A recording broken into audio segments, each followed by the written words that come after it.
أعوذ بالله من الشيطان الرجيم. بسم الله الرحمن الرحيم. ثم إن ربك للذين عملوا السوء بجهالة ثم تابوا من بعد ذلك وأصلحوا إن ربك من بعدها لغفور رحيم.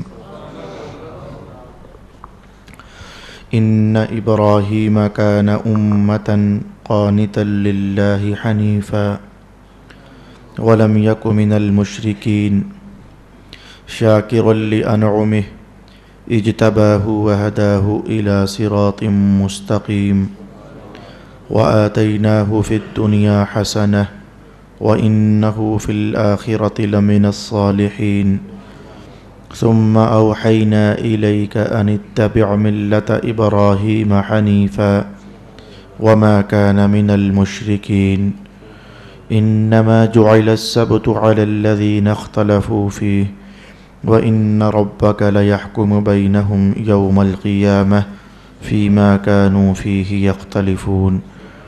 صدق الله مولانا العظيم. الصلاة والسلام عليك يا سيدي يا رسول الله. الصلاة والسلام عليك يا سيدي يا حبيب الله. الصلاة والسلام عليك يا سيدي يا شفيع المذنبين وعلى آلك وأصحابك يا سيدي يا رحمة للعالمين.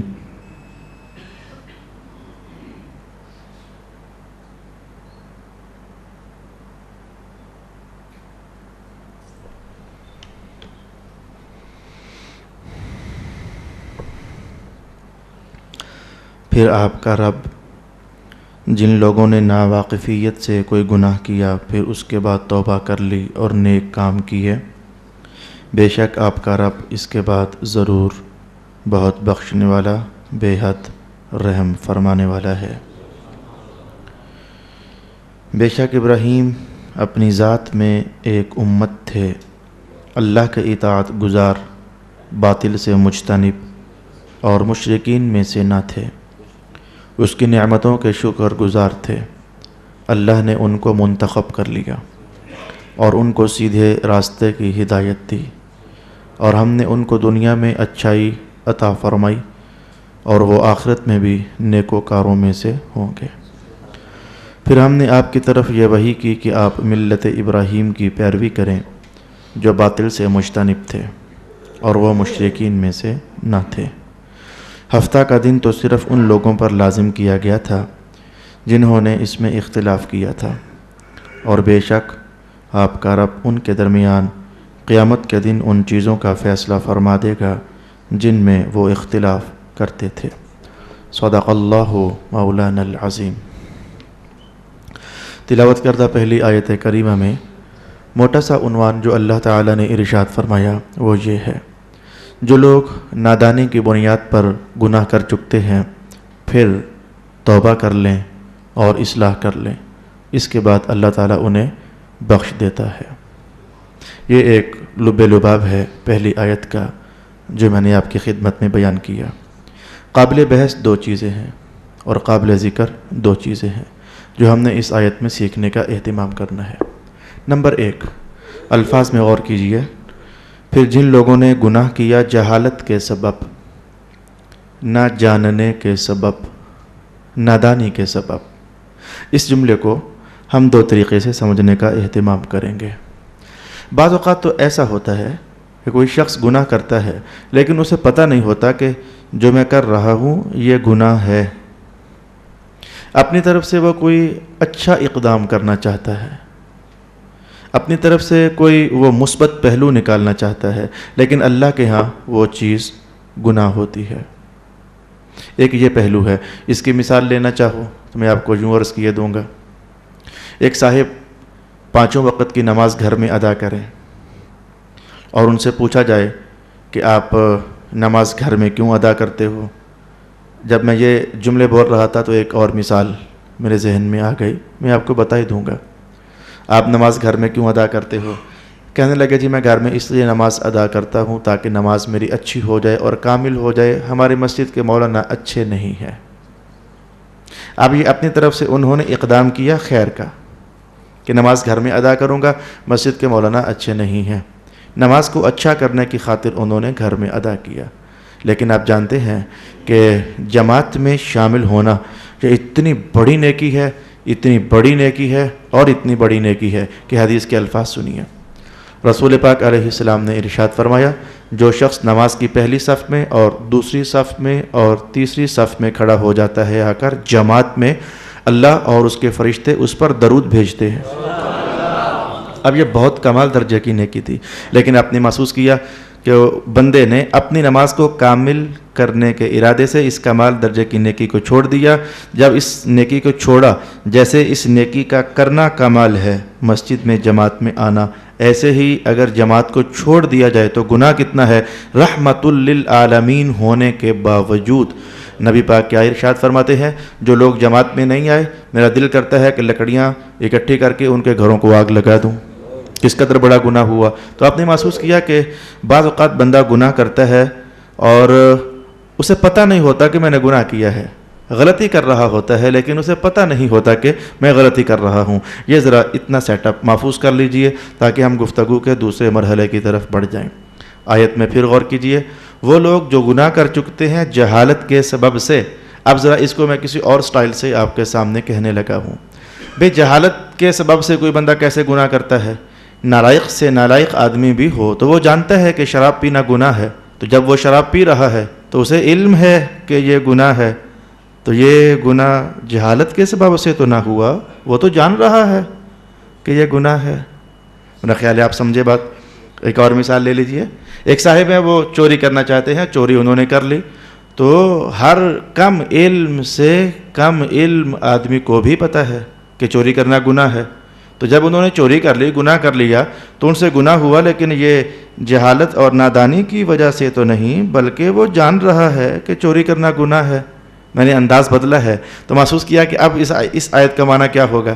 رب کائنات کا یہ فرمانا کہ کچھ لوگ گناہ کر لیتے ہیں لیکن انہیں پتہ نہیں ہوتا، حالانکہ پتہ تو ہوتا ہے، جہالت کا معنی پتہ نہیں ہوتا لیکن انہیں پتہ تو ہوتا ہے۔ اس پر ائمہ تفسیر نے ارشاد فرمایا، ایک ہوتا ہے کام، ایک ہوتا ہے اس کا نتیجہ، ایک ہوتا ہے کام اور ایک ہوتا ہے اس کا نتیجہ۔ نہیں سمجھے تو میں ابھی آپ کے سامنے مثال پیش کیے دیتا ہوں۔ بھئی آپ وضو کرتے ہو، یہ ایک کام ہے، اس کا نتیجہ بتاؤں؟ نتیجہ ابھی ظاہر ہونے والا نہیں ہے۔ نتیجہ میرے حضور نے یوں ارشاد فرمایا، قیامت کے دن میں اپنی امت کو پہچان لوں گا۔ حضور کیسے؟ فرمایا کہ جہاں جہاں وضو کا پانی لگتا تھا وہاں اللہ کا نور چمکے گا۔ محسوس کیا، ایک ہے کام اور ایک ہے اس کا نتیجہ۔ آج کام کیا اور کسی زمانے میں اس کا نتیجہ ظاہر ہوگا۔ ایسے ہی جیسے اچھے کام کا ایک نتیجہ ہوتا ہے، ایسے ہی میرے بھائی برے کام کا بھی ایک نتیجہ ہوتا ہے۔ مثال سن لیجئے تاکہ ہم پہلی آیت کمپلیٹ کر پائیں۔ ان الذين ياكلون اموال اليتامى ظلما انما ياكلون في بطونهم نارا۔ رب کائنات نے فرمایا، جو لوگ یتیموں کا مال کھاتے ہیں تو وہ پیٹ میں آگ ڈال رہے ہیں۔ بھئی وہ روٹی کھا رہے ہیں، آگ تو نہیں ڈال رہے، فرمایا کہ وہ آگ کھا رہے ہیں۔ جاننا چاہیے یتیم کا مال کھانا یہ عمل ہے ایک، اور لگے ہاتھوں قیامت کے بعد جو ملنا ہے وہ نتیجہ دوزخ کی آگ ہے۔ ایک ہی آیت میں اللہ نے دونوں باتیں ارشاد فرما دیں۔ جو آج یتیم کا مال کھا رہے ہیں، سمجھ جاؤ کہ آنے والے کل جب قیامت ہوگی تو وہ مال جو کھا چکے تھے وہ آگ بن جائے گی دوزخ کی۔ اب آئیے میں جو بات کہنے لگا، دو مثالیں کافی ہیں میرے عنوان کو واضح کرنے کے لیے۔ تو ہم سیکھنا یہ چاہتے تھے، رب کائنات نے فرمایا وہ لوگ جو نہ جاننے پر گناہ کر لیں، تو میں نے کہا کہ ہمیں تو ہر گناہ کا پتہ ہے، تو پھر ہم کیسے کہہ سکتے ہیں کہ ہم نے یہ گناہ کیا لیکن نہ جانتے ہوئے نادانی میں یہ گناہ کیا؟ تو جانیے، ایک ہے عمل، ایک ہے اس کا نتیجہ۔ تو رب کائنات نے اس آیت میں نتیجے کی طرف اشارہ کیا، یعنی یہ سمجھایا جس نے زنا کیا لیکن وہ اس کا انجام نہیں نہ جانتا تھا، جس نے چوری کی اور اس کا انجام جو نہیں نہ جانتا تھا، جس نے غیر کا مال کھایا اور اس کا وہ جو انجام نہیں نہ جانتا تھا، تو یہ تصویر ہے جو یہاں ارشاد فرمائی جا رہی ہے۔ اب آئیے میں سبق کو کلوز کروں اور نتیجہ نمبر 1 آپ کی خدمت میں بیان کروں۔ گناہ بھلے ہو جائے یوں کہ بندے کو پتہ ہی نہیں تھا کہ یہ گناہ ہے، جیسے میں نے تصویر نمبر 1 پیش کی، اور گناہ ہو جائے بھلے یوں کہ بندے کو یہ تو پتہ ہے کہ یہ گناہ ہے لیکن اس کا نتیجہ پتہ نہیں تھا. بھلے یہ والا گناہ ہو کہ گناہ کے ہونے کا ہی پتہ نہیں، بھلے یہ والا گناہ ہو کہ گناہ تو ہے لیکن اس کے نتیجے کا پتہ نہیں. رب کائنات نے کہا ایمان والو یہ گناہ ہو گیا ہے تو بھی، یہ گناہ ہو گیا ہے تو بھی، آؤ نا ہاتھ باندھو اور اپنی اصلاح کر لو، اللہ آج بھی معاف کر دینا چاہتا ہے. ان ربک من بعدها لغفور الرحیم. اس کے بعد جب توبہ ہو جائے اور اصلاح ہو جائے، یہ شرط ہمیشہ ساتھ ہوتی ہے. صرف توبہ ہاتھ باندھ لینا، توبہ توبہ توبہ توبہ، بھی میرے بھائی یہ توبہ نہیں ہے. الفاظ دیکھیے، من بعد ذلک واصلحوا، جس نے توبہ کی اور آئندہ ٹھیک رہا، اپنی اصلاح کر لی. من بعد ذلک، اس کے بعد اللہ بخشنے والا ہے، اس کے بعد اللہ بخشنے والا ہے. ان ربک من بعدها لغفور الرحیم. تو آج کے پہلی آیت میں ہم نے یہ سیکھا کہ اللہ پاک کی رحمت نے ہمیں آواز ماری ہے. چند لفظوں میں ہم یہ کہیں گے کہ اللہ کی رحمت نے ہمیں آواز ماری ہے. اگر تو تم کچھ ایسے کام کر رہے ہو کہ ہیں وہ گناہ اور تمہیں پتہ ہی نہیں، تو آ جاؤ معافی مانگو، اللہ تمہیں وہ بھی معاف کر دے گا. اور اگر تم سے گناہ ہوئے، تمہیں پتہ ہے کہ یہ گناہ ہے لیکن تم اس کا انجام نہیں جانتے تھے، تو آؤ ان کی بھی معافی مانگ لو، اللہ تعالیٰ تمہیں وہ بھی معاف فرما دے گا. ان ابراہیم کان امتن، حضرت ابراہیم علیہ السلام کی 9 خوبیاں اللہ تعالیٰ نے ارشاد فرمائی. ان 9 خوبیوں میں سے 5 کا تعلق حضرت ابراہیم علیہ السلام کی طرف سے تھا اور 4 کا تعلق اللہ تعالیٰ کی طرف سے تھا. یعنی 5 کہا جا سکتا ہے کہ 5 چیزیں وہ تھیں جو حضرت ابراہیم علیہ السلام کی ذات سے پیدا ہونے والی تھیں، محنتیں تھیں، مشقتیں تھیں، عبادتیں تھیں، اور 4 چیزیں وہ تھیں جو اللہ کی طرف سے بطور انعام ان پر برسنے والی تھیں. تو یہ 5 اور وہ 4 ملا کر 9 ہوئیں. ان 9 باتوں میں ہمارے لیے بہت سارے اسباق موجود ہیں. ایک بار ویسے میں اجمالاً آپ کو بتا دوں تاکہ مختصر طریقے سے سبق ہمارے ذہن میں آ جائے. رب کائنات نے فرمایا جو میرے ابراہیم تھے وہ پوری امت تھے. زبردست کلام ہے، سمجھنے کے لائق ہے. ایک بندہ پوری امت کیسے ہو سکتا ہے؟ سیکھنا چاہو تو یقین جانو قرآن حکیم میں بڑے راز ہیں، بڑے راز ہیں. میں ابراہیم علیہ السلام امت تھے پوری، اور فرمایا کہ وہ قانت تھے، اور فرمایا کہ وہ حنیف تھے، اور فرمایا کہ وہ مشرک تو تھے ہی نہیں، اور فرمایا کہ اللہ کی نعمتوں کا شکر ادا کرنے والے تھے، اور فرمایا کہ پھر یہ 5 ہو گئیں ادھر سے. فرمایا کہ اجتباہ، اللہ نے بھی انہیں منتخب فرما لیا تھا، اللہ نے بھی ہدایت کا نور ان کی جھولی میں ڈال دیا تھا، اور اللہ نے انہیں دنیا میں بھی اچھائی عطا فرما دی تھی، اور آخرت میں تو وہ اچھے ہیں ہی ہیں. یہ 9 باتیں مکمل ہوئیں. آئیے ہم ان 9 باتوں کو سمجھنے کا اہتمام کرتے ہیں. کچھ مسلک کے عنوانات بھی ہیں، کچھ تربیت کے عنوانات بھی ہیں. تو آج ہم کوشش کریں گے کہ یہ 9 کے 9 عنوان مختصر بھاگتے بھاگتے سمجھنے کا اہتمام کریں. تو آئیے، ارشاد گرامی ہوا ان ابراہیم کان امتن، حضرت ابراہیم علیہ السلام امت تھے. اس پر ائمہ تفسیر نے لگ بھگ 5 یا 6 اقوال نقل فرمائے کہ ابراہیم علیہ السلام کو امت کیوں کہا گیا. میں پہلا قول اور پھر صرف دوسرا قول ہی آپ کی خدمت میں بیان کر پاؤں گا، اور میں سمجھوں گا کہ اس نشست اور مجلس کے مناسب حال کلام پورا ہو گیا. 6 میں سے 2 باتیں ہم سمجھنا چاہیں گے. ابراہیم علیہ السلام امت تھے. آئیے پہلے ذرا مسلک کا پہلو ہم سیکھنے کا اہتمام کریں. ائمہ تفسیر نے فرمایا کہ امت ہونے کا معنی یہ تھا کہ ابراہیم علیہ السلام کی امت ایک طرف، ابراہیم علیہ السلام ایک طرف، پوری امت مل کر جتنی عبادت کرتی تھی ابراہیم اکیلے ہی اتنی عبادت کرتے تھے. کوانٹٹی بیان ہوئی، مقدار بیان ہوئی. ابراہیم علیہ السلام شب خیز تھے، سجدہ ریز تھے، رکوع میں جانے والے تھے، قیام کرنے والے تھے، سخاوت کرنے والے تھے، مہمان نواز تھے. الغرض بندگی کے جتنی جہتیں پوری امت مل کر کرتی تھی تو بندگی کی اتنی ہی جہتیں حضرت ابراہیم علیہ السلام اکیلے ہی کیا کرتے تھے. تو قرآن نے بجا کہا نا، تھے وہ اکیلے لیکن کام پوری امت جتنا اکیلے ہی کر رہے تھے.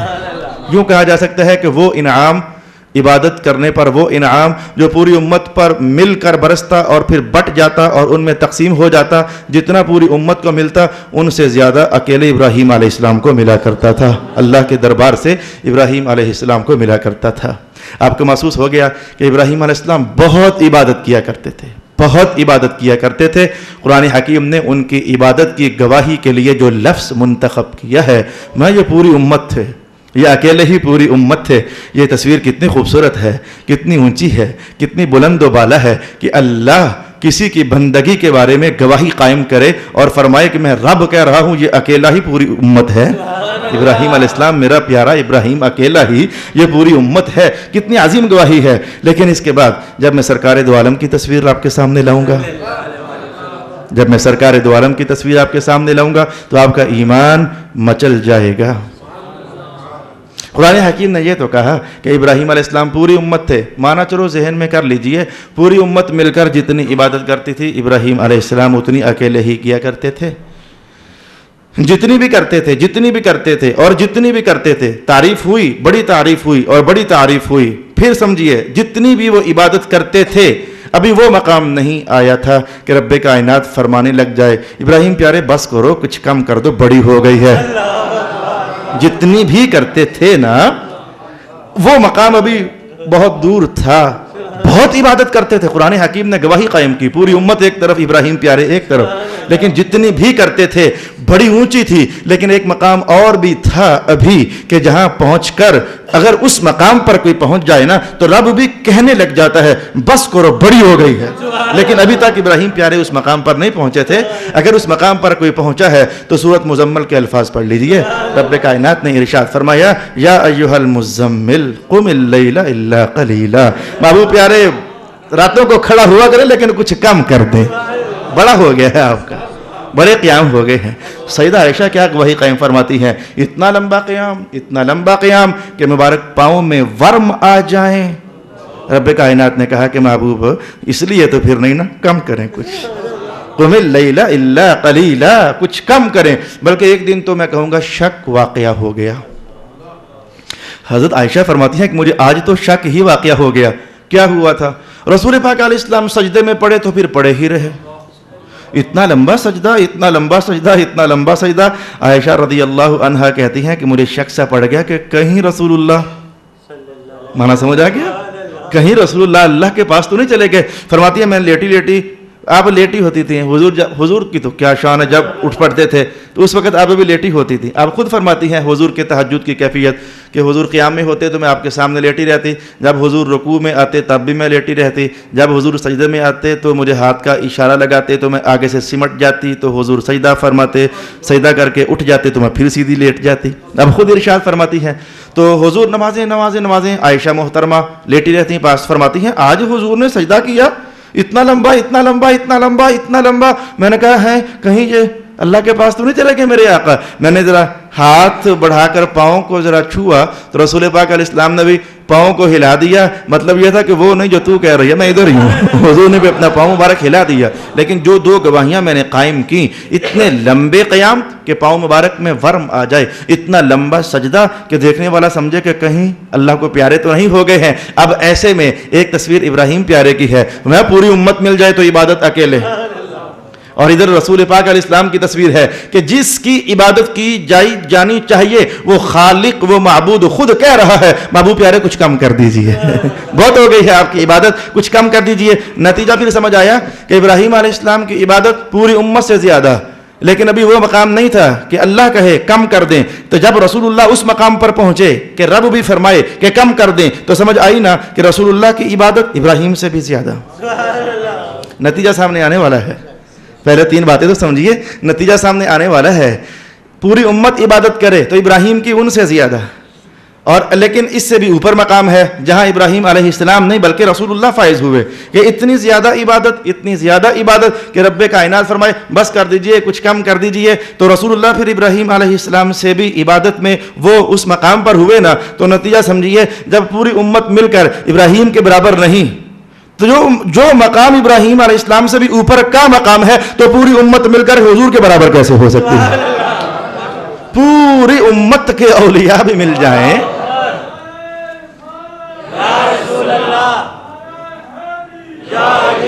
تو پوری امت مل جائے تو مل کر بھی رسول اللہ کے برابر نہیں، مل کر بھی رسول اللہ کے برابر نہیں۔ اب وہ فتوے کا غلط ہونا آپ کو سمجھ آ گیا ہوگا کہ بعض اوقات امتی نبی سے آگے بڑھ جاتا ہے۔ اعوذ باللہ من الشیطان الرجیم، ان ابراہیم کان امتا، ابراہیم علیہ السلام کی شان یہ ہے کہ رب کائنات نے ارشاد فرمایا کہ آپ پوری امت ہیں۔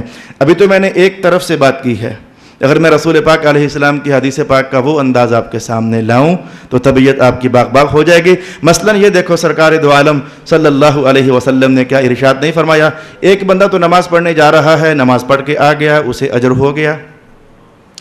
آتے ہوئے یا جاتے ہوئے اس نے دوسرے سے کہا یار نماز کا ٹائم ہو گیا ہے پڑھ لے، تو اس کے کہنے پر وہ بھی اٹھ کر چلا گیا، یہ اپنی پڑھ کر فارغ ہو گیا، اپنا اجر پا گیا، لیکن اس نے جس کو کہا وہ اٹھا، مسجد میں گیا، نماز پڑھی، اسے اپنا اجر ہو گیا۔ حضور نے فرمایا جتنا اسے ہوا ہے نا اتنا ہی اللہ نے ایک بار پھر اس کہنے والے کو بھی عطا فرما دیا۔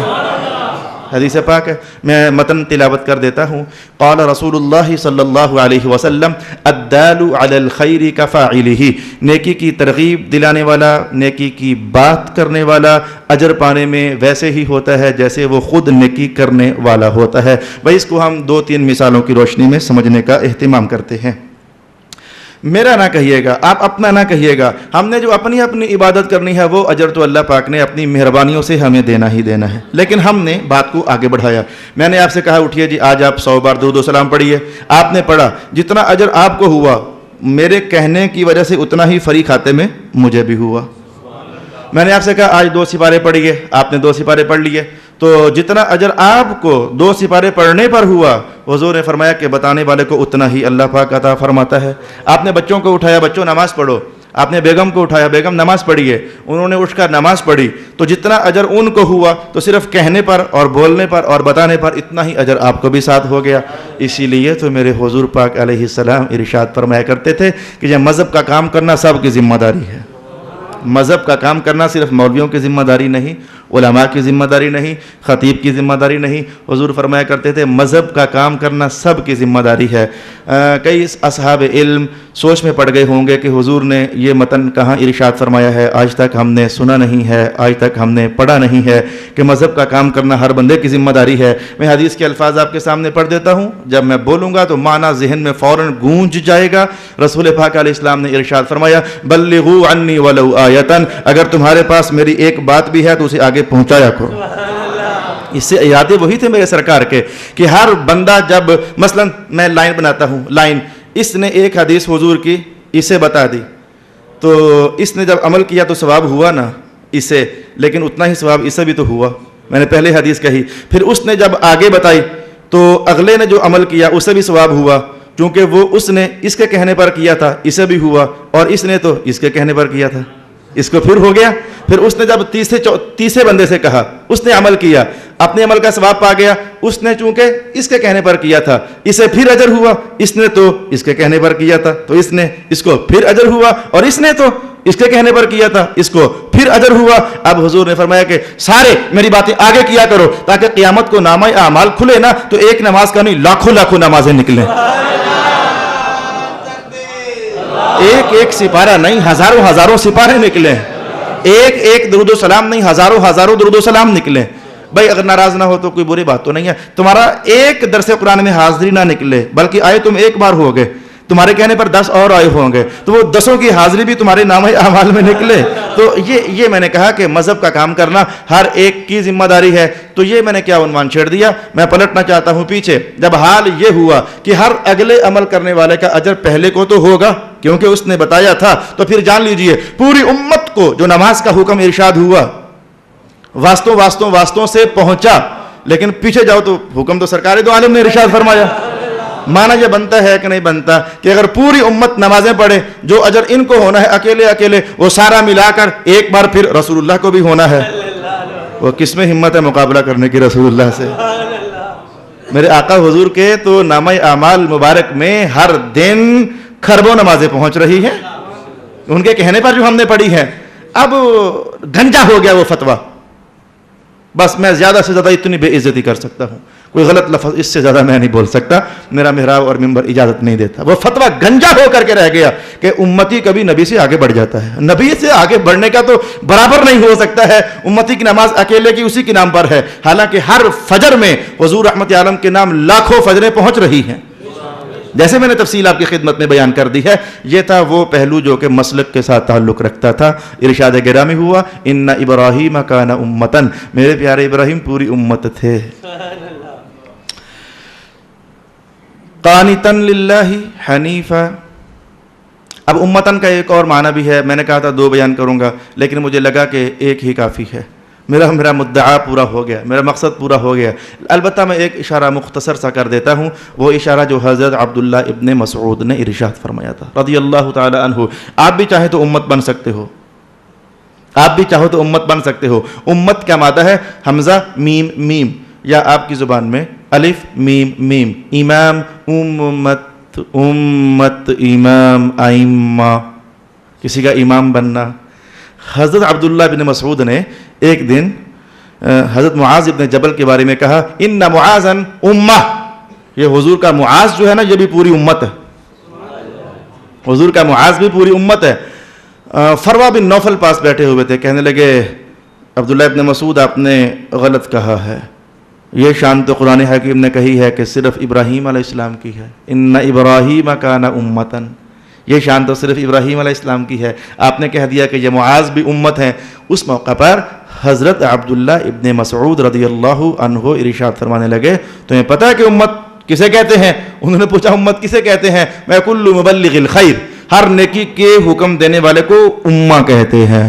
تو معاذ ابن جبل یہ تو بہت بڑا فقیہ ہے، یہ فقہاء صحابہ میں ان کا شمار ہوتا ہے، تو یہ بہت بڑے فقیہ ہیں، یعنی یہ خیر کی ترغیب دیتے ہیں، خیر کا حکم جاری کرتے ہیں۔ اس معنی کے اعتبار سے میں کہوں گا کہ صحابی رسول نے فتویٰ ارشاد کیا ہے، جو بھی خیر کا پیغام آگے پہنچاتا ہے وہ اپنے مقام پر امام ہی تو ہوتا ہے، وہ اپنے مقام پر امت ہی تو ہوتا ہے۔ مختصر اشارہ کرنے کے بعد آئیے ہم آگے بڑھ جانا چاہیں گے۔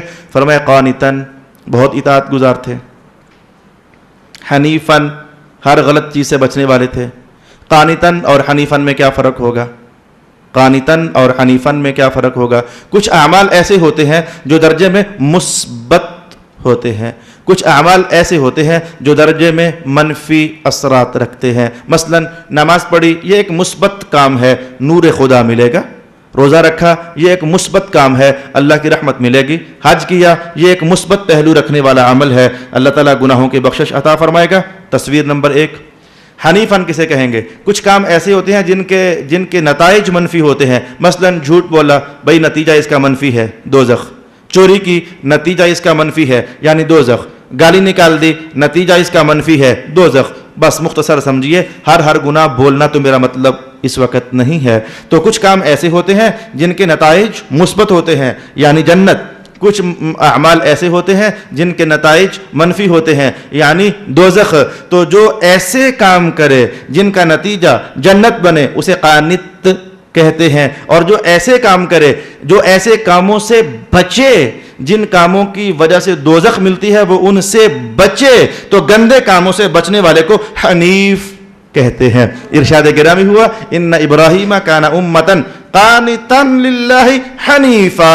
ابراہیم علیہ السلام کی شان یہ تھی، وہ ہر ایسا اچھا عمل کرتے تھے جس کا نتیجہ جنت بن جاتی ہے، اور ہر گندے کام سے بچتے تھے جس کا نتیجہ دوزخ بن جاتی ہے۔ یہ تیسری خوبی قرآن حکیم نے حضرت ابراہیم علیہ السلام کے لیے بیان فرمائی۔ میں رک کر کے تو اپنے لیے ایک سبق نکالنا چاہوں گا۔ میں نے لوگوں کو دیکھا، میں نے اپنی کم عمر میں لوگوں کو یوں کرتے ہوئے دیکھا۔ اللہ نے کسی بندے کے نصیبے میں نیکی اور خیر رکھی، وہ نماز پڑھتے ہیں، وہ روزے رکھتے ہیں، وہ شاید زکوٰۃ بھی دیتے ہیں، لیکن میں نے انہیں پایا کہ وہ اپنے طور پر شراب بھی پی لیتے ہیں، وہ اپنے مقام پر جوا بھی کھیل لیتے ہیں، وہ اپنے مقام پر حرام رزق میں ہاتھ بھی مار لیتے ہیں۔ یعنی نمازیں پوری پڑھتے ہیں، روزے پورے رکھتے ہیں، حج ہر سال پہنچے ہوتے ہیں، زکاتیں ادا کرتے ہیں، صدقہ و خیرات کرتے ہیں، لیکن ساتھ ساتھ گند میں بھی ہاتھ مارتے رہتے ہیں۔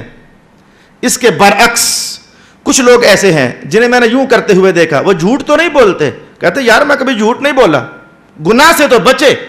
وہ کہتے ہیں میں نے کبھی زنا نہیں کیا، گناہ سے تو بچے۔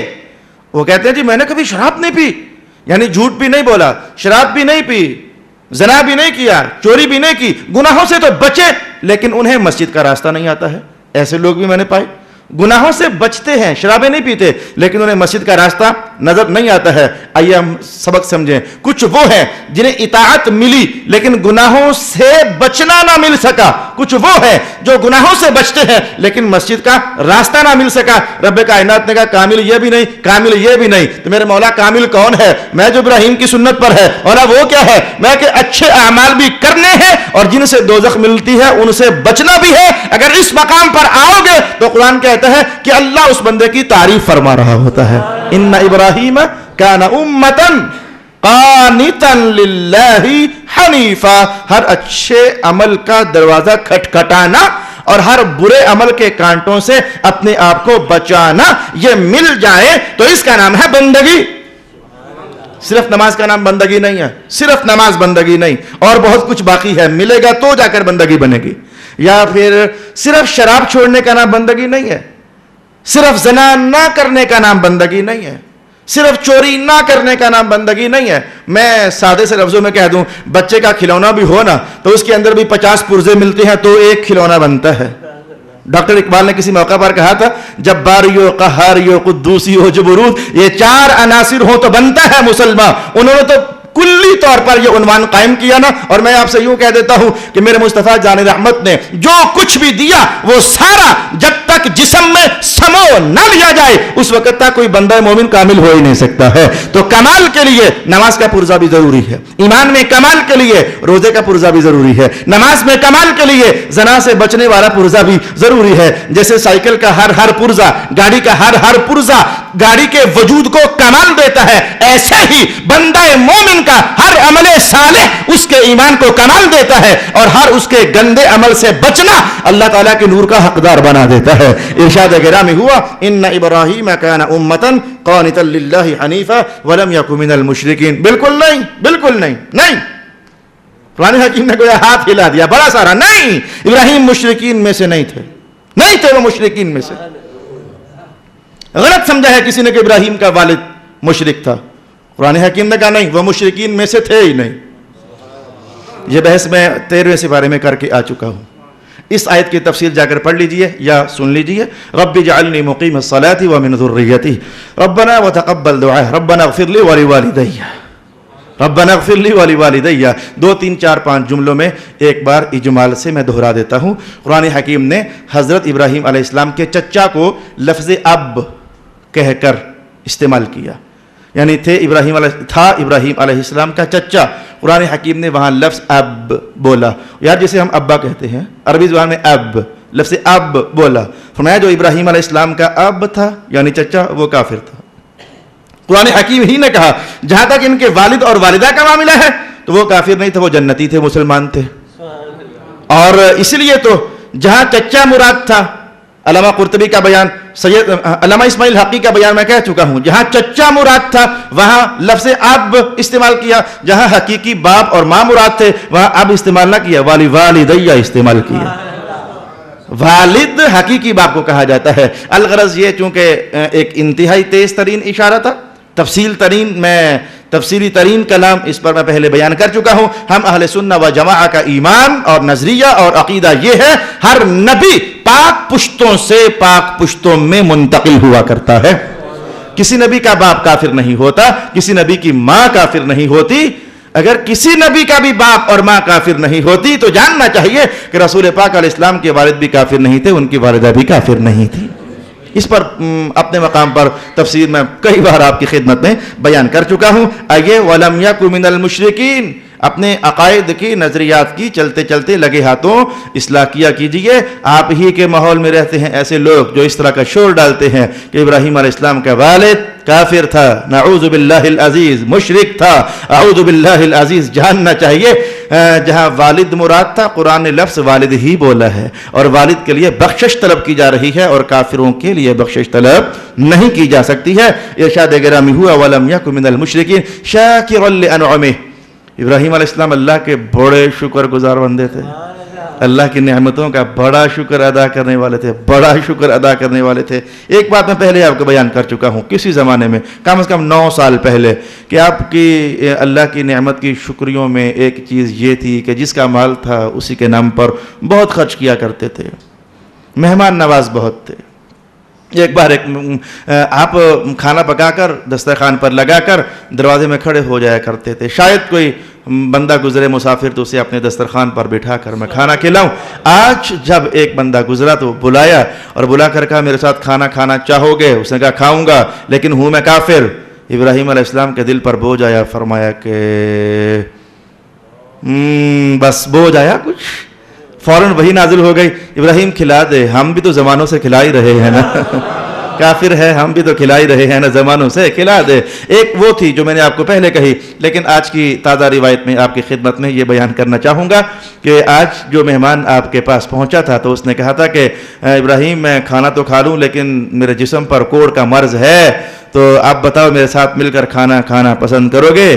آپ نے فرمایا کہ پسند ہی نہیں، اب مجھ پر لازم ہو چکا ہے کہ میں تیرے ساتھ مل کر کھانا کھاؤں۔ اس نے کہا لازم کیوں ہو چکا؟ یہ راز آپ کو نہیں سمجھ آئے گا، اللہ سمجھ دے دے تو کمال ہے۔ اس نے کہا لازم کیوں ہو چکا آپ پر؟ میں نے کہا میں کوڑ والا ہوں، آپ نے کہا اب تو میں کھانا لازمی کھاؤں گا تیرے ساتھ، کیوں لازم ہو گیا آپ پر؟ فرمایا اس لیے کہ تجھے جو کوڑ کا مرض ملا ہے نا، تو یقیناً اللہ کا کوئی برگزیدہ ہوگا تبھی تجھ پر یہ آزمائش آئی ہے۔ ہر ایک پر آزمائش آتی ہی کہاں ہے، ہر ایک کو اللہ آزماتا ہی کہاں ہے؟ یہ تجھ پر اتنی بڑی مصیبت آئی ہے نا، یہ حدیث پاک کا بیان میں آپ کی خدمت میں لاؤں، کئی دلوں کو سہارا مل جائے گا، کئی دلوں کو سہارا مل جائے گا۔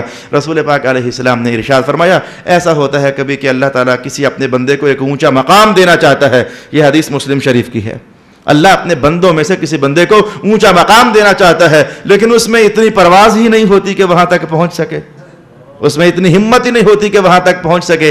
اب اللہ اس کے لیے کیا بندوبست فرماتا ہے؟ اللہ اسے کوئی نہ کوئی مصیبت، پریشانی، بیماری، آزمائش میں ڈال دیتا ہے، پھر خود ہی اسے صبر دیتا ہے۔ جب بندہ صبر کرتا ہے تو صبر کرنے کے بعد اللہ تعالیٰ اسے وہ مقام رفیع عطا فرما دیتا ہے۔ تو یہ آزمائشیں یہ ہر بندے کا مقدر نہیں ہے، یہ آزمائشیں ہر بندے کا مقدر نہیں ہے۔ یوں کہہ لو کہ جتنا اونچا مقام اتنی اونچی آزمائش، مثال سامنے لاؤ، یہ کربلا کے دولہا کو دیکھا جا سکتا ہے، مرشد حسین کو دیکھا جا سکتا ہے۔ جتنا اونچا مقام، اللہ پاک نے اتنی ہی بڑی آزمائش عطا فرما دی۔ حال یہ ہے کہ سر تن سے جدا ہو گیا، نیزے پر چڑھ گیا، لیکن ابھی بھی اللہ کا قرآن پڑھا جا رہا ہے۔ مقام اتنا اونچا ہے، لیکن رب کائنات چاہتا تو سر نہ بھی تو کٹتا نا، اللہ چاہتا تو خون نہ بھی تو گرتا نا، لیکن وہ رسول اللہ اعلان فرما کے بھئی میرے بیٹے حسین ایسا ہوگا، میرے بیٹے حسین ایسا ہوگا،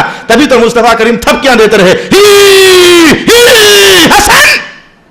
حدیث آپ کو یاد آ گئی ہوگی، دونوں بھائیوں کی کشتی ہو رہی تھی نا، کشتی ہو رہی تھی دونوں بھائیوں کی، تو حضور حسن سے کہیں بڑے بھائی سے، ہی شاباش شاباش، اٹھ ہمت کر۔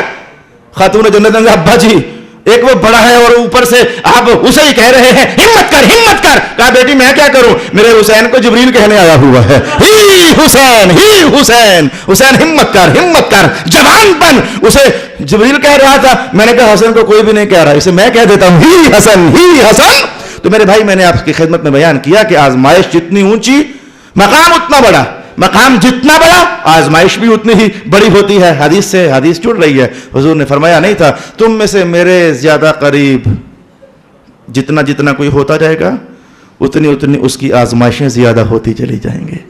ان ابراہیم کان امۃ قانتا للہ حنیفا ولم یکن من المشرکین شاکرا لانعمہ، اللہ کی نعمتوں کا شکر ادا کیا کرتے تھے۔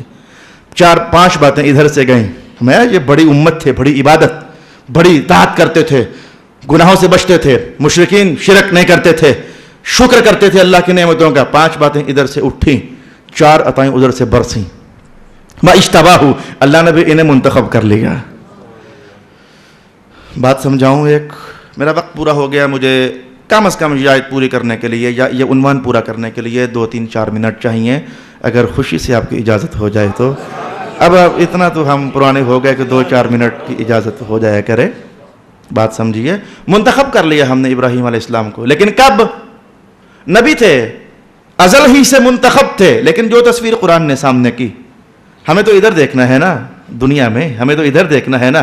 فرمایا ہم نے منتخب کر لیا ہے، مقام خلت، دوستی کے مقام پر فائز ہو گئے، اللہ کی دوستی کے مقام پر فائز ہو گئے تھے پہلے بھی، لیکن سمجھا رہا ہوں کہ دنیا میں احکام جو بولے جاتے ہیں ہمیں سمجھانے کے لیے جو الفاظ اترے ہیں، مقام خلت پر پہلے بھی تھے، مقام دوستی پر پہلے بھی تھے، لیکن قرآن حکیم نے کہا یہ منتخب ہو گئے۔ انہوں نے 5 کام جو کیے تھے، 5 کام جو کیے تھے، بڑی بندگی کرتے تھے، بڑی اطاعت کرتے تھے، بڑے گناہوں سے بچتے تھے، گناہ کرتے ہی نہیں تھے، شرک کرتے ہی نہیں تھے، اللہ کی نعمتوں کا شکر ادا کرتے تھے۔ 5 کمال تھے ان کے وجود میں، اللہ نے منتخب کر لیا مقام دوستی کے لیے۔ تو دوستی کے مقام پر فائز ہونے کے لیے سمجھے دوستی کے مقام پر فائز ہونے کے لیے سمجھے قرآن حکیم نے کیا شرائط لگائی ہیں مقام دوستی پر. اور دوستی کو عربی زبان میں ولایت کہتے ہیں. دوستی کو عربی زبان میں ولایت کہتے ہیں. مقام ولایت پر وہ بندہ منتخب ہوگا جو عبادت ہی نہیں کرے گا بلکہ عبادت کرنے میں ایک امت کے برابر عبادت کرے گا. وہ صرف 5 نہیں پڑھے گا, وہ 7 اور بھی بڑا کچھ کرتا ہے. جسے مقام ولایت کہتے ہیں وہ صرف 5 پڑھنے والا نہیں ہوتا, اسے 5 کے ساتھ کچھ اور بھی, تہجد بھی, اشراق بھی, چاشت بھی, اوابین بھی, سارا دن 10 تسبیحاں بھی, 6 سپارے تلاوت بھی, تاکہ ذرا کام زیادہ ہو جائے.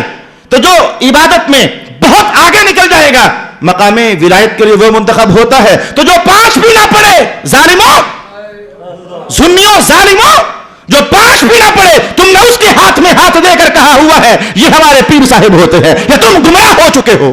میرے بھائی, قرآن حکیم کے صاف صاف خلاف چل رہے ہو. جو ایک نماز نہ پڑھے تم کہتے ہو یہ ولی کامل ہے. قرآن کہے نہیں, ولی کامل وہ نہیں ہوتا جو ایک بھی نہ پڑھے, 5 تو پڑھے. 5 پڑھنے سے آگے اور بہت کچھ کرنا پڑتا ہے.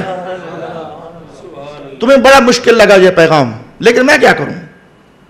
جو گناہوں سے بچے پھر مقام دوستی کے لیے منتخب ہوتا ہے.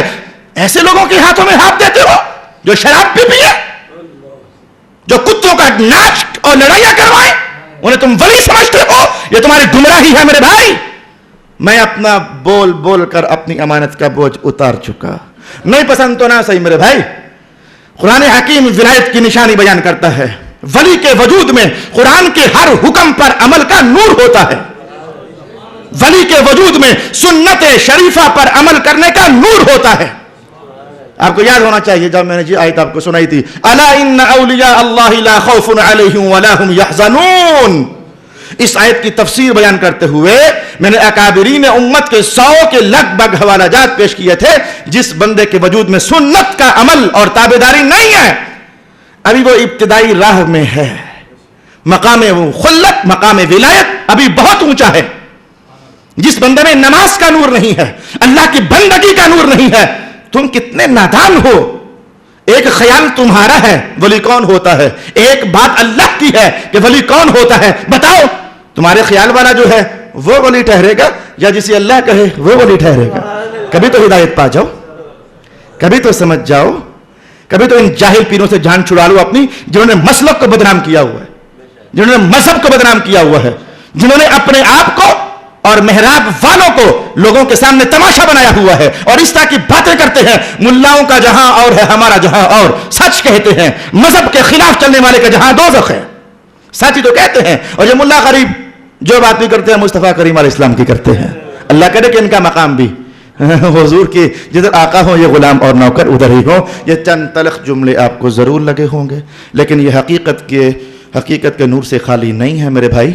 پلٹیے واپس. اعلی حضرت فاضل بریلوی اور ان ایسی اکابر امت نے ارشاد فرمایا کہ کم از کم مرشد اسے ٹھہراؤ جو عالم ہو, علم پر عمل کرنے والا ہو, اس کے وجود میں حضور کی سنتوں کی خوشبو محسوس کی جائے, جس کو دیکھو تو دور رسالت میں آپ یاد آ جائے. کم از کم ایسا تو ہونا چاہیے. صلی اللہ علیہ حبیبہ محمد اشتباہ, اللہ نے منتخب کر لیا ابراہیم علیہ السلام کو. وہداہ الی صراط مستقیم. ایک اور سبق آ گیا, میں کیا کروں, اور انہیں سیدھے راستہ کی ہدایت دے دی. تو جو اس سے پہلے تھا تو وہ بھی تو سیدھا ہی راستہ تھا. یعنی جو اب انعامات بیان ہو رہے ہیں تو کہا جا رہا ہے کہ انہوں نے یہ کیا تو ہم نے انعام میں انہیں سیدھے راستے کی ہدایت دے دی. تو جو پہلے تھا ان کی محنت وہ بھی تو سیدھا ہی راستہ تھا. یعنی ان کے بارے میں یہ کہنا کہ بڑے عبادت گزار تھے, یہ سیدھا راستہ ہی تو تھا. یہ کہنا کہ بڑے اطاعت گزار تھے, یہ سیدھا راستہ ہی تو تھا. تو ان کی طرف سے محنتیں وہ عبادت تھیں تو سیدھا راستہ ہی تو تھا. جب انعام کا تذکرہ ہوا تو فرمایا کہ ہم نے ایک انعام یہ دیا کہ سیدھا راستہ دے دیا. جو پہلے تھا وہ بھی سیدھا راستہ, جو بعد میں بطور انعام دیا گیا وہ بھی سیدھا راستہ. سمجھنا چاہیے راز ہے, سمجھنا چاہیے راز ہے. ایک غلط مثال کہوں تو آپ کے لیے سمجھنا جلدی آسان ہو جائے گا. کچھ لوگ ہوتے ہیں سالانہ نمازی, مانا سمجھ آ گیا, وہ شب برات میں نظر آئیں گے, خوش ہو جاتے ہیں, ایک رات کی عبادت 84 سال سے بہتر ہے, اب 2-4 دن چھٹی کر بھی لے تو خیر. وہ پچھلے زمانوں میں عبادت ہوئی, اگلے زمانے رہ گئے. اور کچھ لوگ ہوتے ہیں زندگی کے آخری حصوں میں پہنچے تو روزہ نماز چاش تہجد، لیکن جوانی ساری بربادی کی. کچھ لوگ ایسے ہیں کہ جن کا ماضی عبادت کے نور سے خالی، کچھ لوگ ایسے جن کا مستقبل عبادت کے نور سے خالی. رب کائنات نے کہا میرا تو وہ ہوگا، میرا تو وہ ہوگا کون؟ جس کی تصویر ابراہیم کا وجود پیش کر رہا ہے. کیا وہ کرتے بھی کیا تھے؟ عبادت. اللہ نے نتیجے میں انہیں انعام بھی کیا دیا؟ عبادت. یعنی ان کی زندگی میں ماضی میں نظر ڈالو تو نور خداوندی ہی نظر آئے، ان کے مستقبل میں نظر ڈالو تو نور خداوندی ہی نظر آئے. ارشاد گرامی ہوا وَهَدَاهُ إِلَى صِرَاطٍ مُسْتَقِيمٍ وَآتَيْنَاهُ فِي الدُّنْيَا حَسَنًا. اب سمجھئے انعام. ابراہیم پیارے اتنی محنتیں ہم نے دنیا میں انہیں حسنہ عطا فرما دی. بھئی میرا خیال ہے کہ میں یہاں سے سبق آگے بڑھاؤں گا، کیونکہ اس پر مجھے مزید چند منٹ چاہیے. میں آپ کو زیادہ دیر تک یہاں روکنا نہیں چاہوں گا. میں آئندہ اس پر مجھے جب میں آج میں 2 منٹ لیٹ ہوا ہوں یہاں پہنچتے اور اللہ کا شکر جماعت کے ٹائم پہنچ تو گیا، وہ 2 منٹ لیٹ ہوا ہوں. آخری کتاب میرے جو ہاتھوں میں تھی وہ علامہ قرطبی کی الجامع لاحکام القرآن تھی. وہ میں نے کھولی تو میں کافی سارا ناچ سا گیا اس آیت کی تفسیر پڑھتے ہوئے. میں انشاءاللہ چاہتا ہوں کہ میں قرطبی کا بیان آپ کی خدمت میں باقاعدہ عنوان بنا کر پیش کروں. میرا دل تھا کہ اگلی بار سورۃ نحل ختم ہو جائے، لیکن لگتا نہیں ہے کہ ختم ہو جائے گی. اگر ہمارا داؤ لگتا ہوا، میں آپ کو پہلے بتا دوں، اگلی نشست میں اگر ہمارا داؤ لگتا ہوا تو آپ احتیاطاً 10 منٹ ذرا زیادہ لے آئیے گا. سورۃ نحل ختم کر لیں گے تو پھر سورۃ کہف اگلے عنوان میں شروع کر لیں گے. اور اگر ہم نے محسوس کیا کہ 10 منٹوں میں گزارا نہیں ہے تو پھر انشاءاللہ 2 نشستوں میں ختم کر لیں گے. اللہ تعالیٰ میرا اور آپ کا حامی و ناصر. وآخر دعوانا ان الحمدللہ.